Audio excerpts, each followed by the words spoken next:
This is Craig Haugard with your Financial Issues Ag Update. Well, Friday saw corn prices close mixed on a little bounce in the equity markets. The futures market closed before the stock market really had its major correction on Friday. We saw the May contract make a new contract low of 363.5 before bouncing into the close, while the July contract closed at its contract low. We did have one bit of positive news with the USDA announcement of the sale of 136,000 metric tons of corn to South Korea for the current marketing year.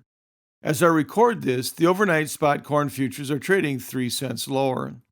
Friday saw soybean prices tumble to contract lows, lowest we've seen in many months, as weather conditions improved across South America.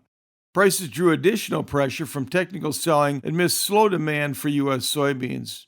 With harvest in Brazil now estimated at 63% completed, and no sign of China stepping up to the plate to purchase big quantities of U.S. soybeans, I would look for soybean prices to continue to struggle.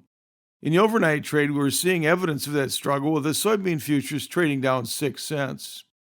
The wheat market ended the week mixed, with Minneapolis and Kansas City a penny lower, while Chicago was up 1.5 pennies in the spot month. Prices came off the lows on technical buying and around a short covering after steep losses earlier in the week.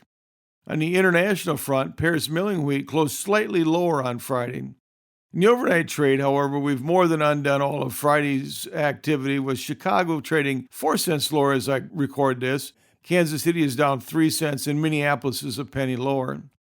Cotton futures had a little pop higher on Friday, with the May futures closing up 79 points as they settle at 60.49. In the overnight trade, however, spot futures are trading down 155 points.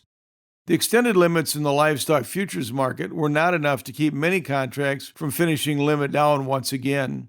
The April live cattle futures contract finished down the extended limit of $4.50, while April feeder cattle were $6.42.5 lower.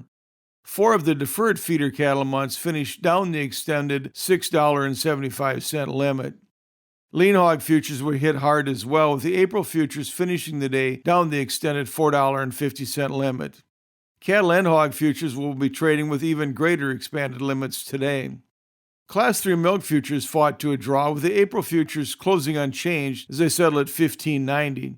In the overnight trade, we do have spot futures trading 9 points higher as I record this. The cash livestock markets enjoyed a strong day on Friday.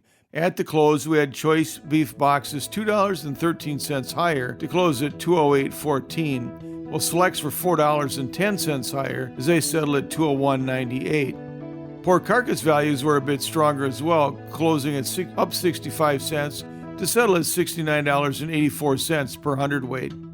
This has been Craig Haugard with your Financial Issues Ag Update. We'll be right back with more financial issues after this.